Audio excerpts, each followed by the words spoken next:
ఆదిలాబాద్ జిల్లాలోని ఓటర్ల జాబితాను పారదర్శకంగా రూపొందించేందుకు సర్ ప్రక్రియపై జూలై 24 వరకు కొనసాగుతుంది. బూత్ స్థాయి అధికారులు ఇంటింటికి వెళ్లి ఓటర్ల వివరాలను సేకరిస్తారని జిల్లా కలెక్టర్ రాజశ్రీ సా తెలిపారు.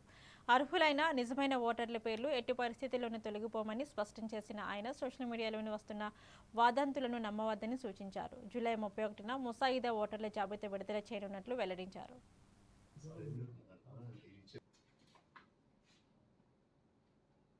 అందరికీ నమస్కారం.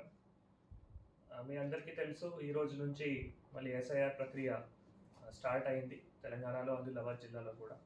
సో దాని సందర్భంగా బిఏలో గారు బేసికల్గా మా ఓటు ఇక్కడ ఉంది. సో వాటి సందర్భంగా బిఏలో గారు మళ్ళీ ఎన్యూమరేషన్ ఫామ్ ఏవైతే ఉన్నాయో ప్రీ ప్రింటెడ్ ఎన్యూమరేషన్ ఫామ్ అది తీసుకొని వచ్చి మళ్ళీ మాకు ఇవ్వడం జరిగింది.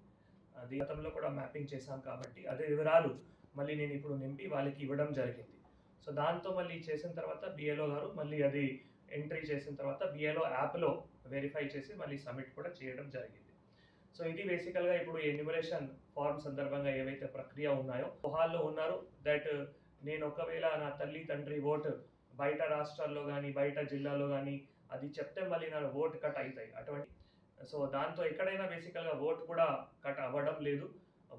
మీ ఓటు ఇప్పుడు ఎన్యూమరేషన్ ఫార్మ్ ఇచ్చిన తర్వాతనే మళ్ళీ ఏవైతే డ్రాఫ్ట్ రోల్ మనం పబ్లిష్ చేస్తాము. సో డ్రాఫ్ట్ రోల్ బేసికల్గా 31 జూలైకి పబ్లిష్ చేస్తాం కాబట్టి ఆ డ్రాఫ్ట్ రోల్లో ఎన్యూమరేషన్ ఫార్మ్ ఎవరైతే ఇస్తారో ఇది నింపిన తర్వాత 2002 డేటాబేస్ ప్రకారం నింపి ఎవరైతే ఇస్తారో మళ్ళీ వాళ్ళ ఓట్ ఏవైతే ఉన్నాయో మళ్ళీ